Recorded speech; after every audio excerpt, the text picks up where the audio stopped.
Good afternoon, and welcome to the 800 Credit Score Man Show.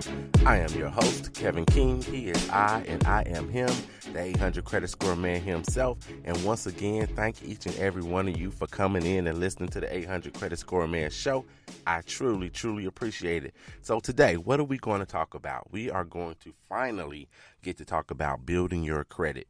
Building credit from scratch, or from wherever you are, from wherever you sit right now, how to go ahead and build your credit to get that good credit score that you want and that you need to navigate the financial waves of this particular life that we have here. So I'm going to talk about those things today. And of course, I'm going to be talking and giving some shout outs as well. And we're going to have a good question of the day as well to kind of tell you, for someone that has achieved a good credit score in this particular question, what's next? What are we going to do next with this person to move them to the next level? So we're going to have that as the question of the day today as well. So if you didn't hear the shows that talked about the Equifax breach settlement or talked about the new hack that happened with Capital One, that actually interrupted the show for us a couple of weeks. So go back a couple of weeks ago, 2 and 3 weeks ago, go back and check out those shows so you know where you fit in with those things as well. Equifax may owe you some money. They might only owe you $125. They might only owe you $2. They could owe you up to $20,000 if you were actually hacked and you've had to go through some things to actually protect yourself and protect your credit.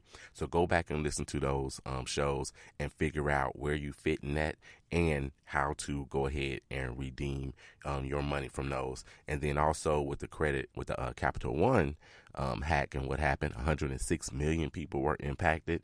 They have a lot of information from you.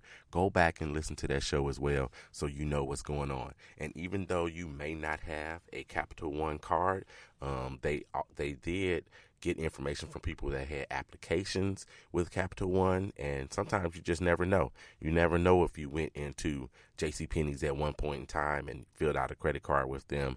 Maybe Capital One was the company behind JCPenney's that was actually doing that information. So just because you don't have or never have had a Capital One card doesn't mean that you're out of the waters. And they also received information from businesses that have accounts with Capital One as well. So make sure you go and you check that out, check that show out so you can protect yourself. All right. So look, we're going to talk about building credit from scratch. I believe I'm going to name this show Building Credit from Scratch, and that's what we're going to do today. But before we get into the show, of course, I've got to give some shout outs, right? So I got to give a huge shout out to my boy, to my best friend from high school, Gordon Bryant. He celebrated his birthday on the 15th of this month. A Leo. He never lets you forget that he's a Leo. So I want to say happy birthday to my man, Gordon Bryant. I don't know where I would be if you weren't my best friend in high school. Who knows what path I would have gone down if you weren't my boy. So I want to say I appreciate you and I love you, man. And then I got to give a shout out to Todd Greenwood as well, one of my frat brothers, Kappa Alpha Psi Fraternity Incorporated from the Alpha chapter. He came through in 1996, so I've known him probably since about 1995 or so. So I want to say happy birthday to you, Todd Greenwood. And then I've got to get a shout out to Dwayne Verner. He celebrates his birthday as well. Talk about a musician that will cure your soul with his music, as far as I'm concerned. Dwayne Verner, happy birthday to you. We get buckets. You know what that means. We get buckets. So happy birthday to you, Dwayne. All right, so let's jump into building credit from scratch. So 45 million people, according to the CFPB, that's the Consumer Financial Protection Bureau, the CFPB, 45 million people may not have a credit score at all. No score at all, because they have not gotten anything on their credit, so they are creditless, right? So those people are out there. So this is why this show is important, because there's so many people out there that do not have credit, and it's difficult to navigate this world without having any credit at all. So we're going to talk about how you're going to build those things. So now, it's never really been easier to start credit. Well, let me step back a little bit. That might be an overstatement. Maybe it was a little bit easier back in the day. But as far as these times, it's never been easier to go ahead and try to establish some kind of credit. It's really good now. So one of the first things that you can do if you don't have any credit at all, you can go ahead, you can sign up for Experian Boost. Experian has created a program that'll help you boost your credit by utilizing some of the other common things that you might have. So like your utilities and your cell phone bill, being able to place them on the Experian, on only the Experian credit bureau. All right. So you can do that. You can sign up with Experian Boost. It's really simple. Just go to Experian.com/boost. It takes about 5 minutes. 5 minutes to sign up. Yes, you do need a bank account to sign up because they're going to look in your bank account on a monthly basis to make sure that you're making your payments to the utilities and to the cell phones and whatever else you can add there, that you're making them on time. And that's how they're going to create your credit score, starting creating your credit score there. So you can sign up with the Experian Boost. That's definitely one way that you can do it. And it's so easy. Really, all you have to do is give them a call and sign up. So it's really, really easy to do that. You can do it. It's free. In this particular program, they go back and look like 90 days. So they'll go back and look like at 90 days worth of what's going on with you. So 3 months, they'll take a look when they decide to, or when they go ahead and generate your credit score. So go ahead and do that. That's a very simple one. And it's not for just for people that have a thin or no credit at all. You can do that if you already have established credit. If you want to get a little boost in what's going on with your credit score, that's something you can do as well. Maybe you'll see a bigger boost, or maybe you won't see such a big boost if you already have a good established credit score and credit history, but it's definitely worth doing. Far as Experian is concerned, they're saying it can add 20 points to your credit score. I have had several of my clients. Yes, I do help people restore their credit. I've had several of my clients sign up with Experian Boost. All of them have received that particular boost, and some well over 20 points on their credit score. Now, some of that could have come from the other, things that we've done with their credit, but they've received well over 20 points on their credit score. So I suggest that you go ahead and you sign up for Experian Boost. Again, it's Experian.com/boost. That'll absolutely help you. If you have a thin credit file or no credit at all, but you are paying rent to an apartment complex, or you have a landlord, somebody you rent their home, or you rent part of their duplex, or whatever it is, or you rent a room in their house, whatever it is, if you pay rent to live somewhere, you can also go ahead and have that placed on your credit report. Now, if you're paying your rent on a monthly basis, on time, all the time, you definitely want to go ahead and sign up for this, because it's going to help you. Now, look, listen to this. If you happen to live with a relative, you live with your mother, your father, your aunt, or something of that nature, and you actually are paying rent with them, then they too can help you establish credit in this particular way. Like, you may want to ask them to become an authorized user. We'll talk about that a little bit later, or a co-signer on a loan or a car or whatever it is. This can actually help you as well, and it's not as intrusive at all, and they're not financially obligated in any way versus say doing a co-signer. So this is something that I think you should be able to take to them and say, hey, I need some help in this particular category, and get your rent placed onto your credit report. That'll absolutely be helpful to your credit score. If you do that, it's going to cost you a little bit. There are several companies out there that will place this on your credit report for you.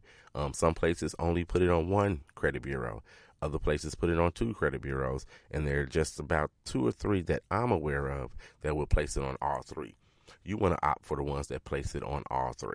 Okay, so this is not the time necessarily be cheap about it, if you will. It doesn't really cost a whole bunch of money, but it is going to cost you a couple coins to go ahead and get that done, and to get it done right. Okay, so make sure that's one of the things that you want to do too, to help build your credit. If you increase those credit scores, the interest rates that you pay for all the other stuff that you might want in the future or right now, it's going to be lower.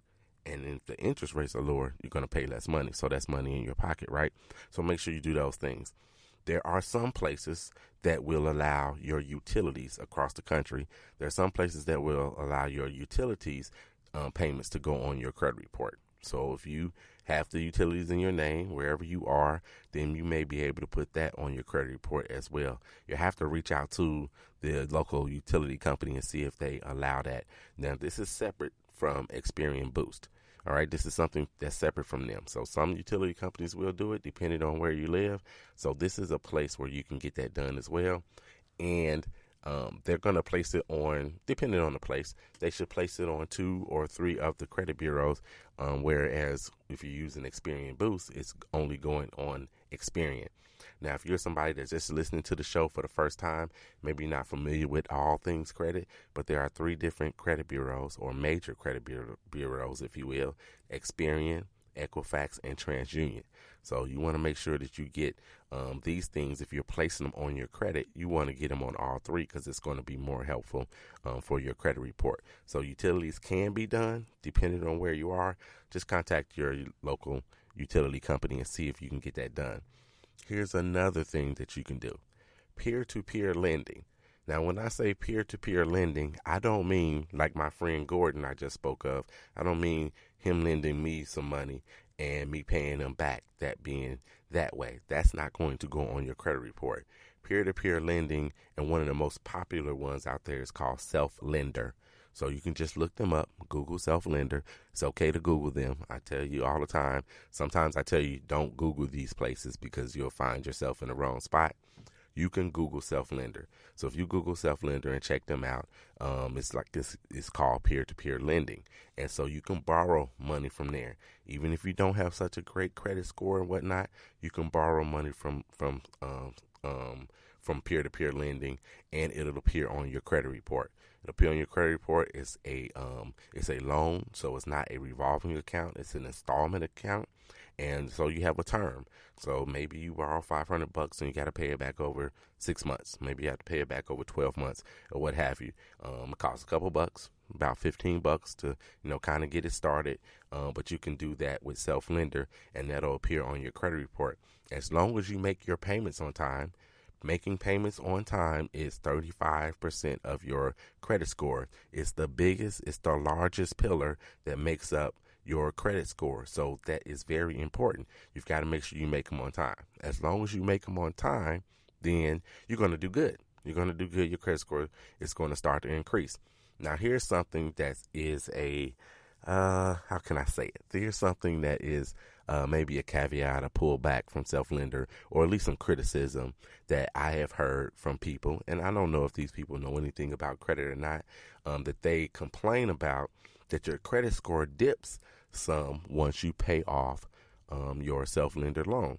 And that is probably true, that it probably will dip some, but your credit score dips when you pay off loans anyway. So I don't care if it's a vehicle or your mortgage or your student loan, when you pay those things off, oftentimes your credit score goes down. You hear me?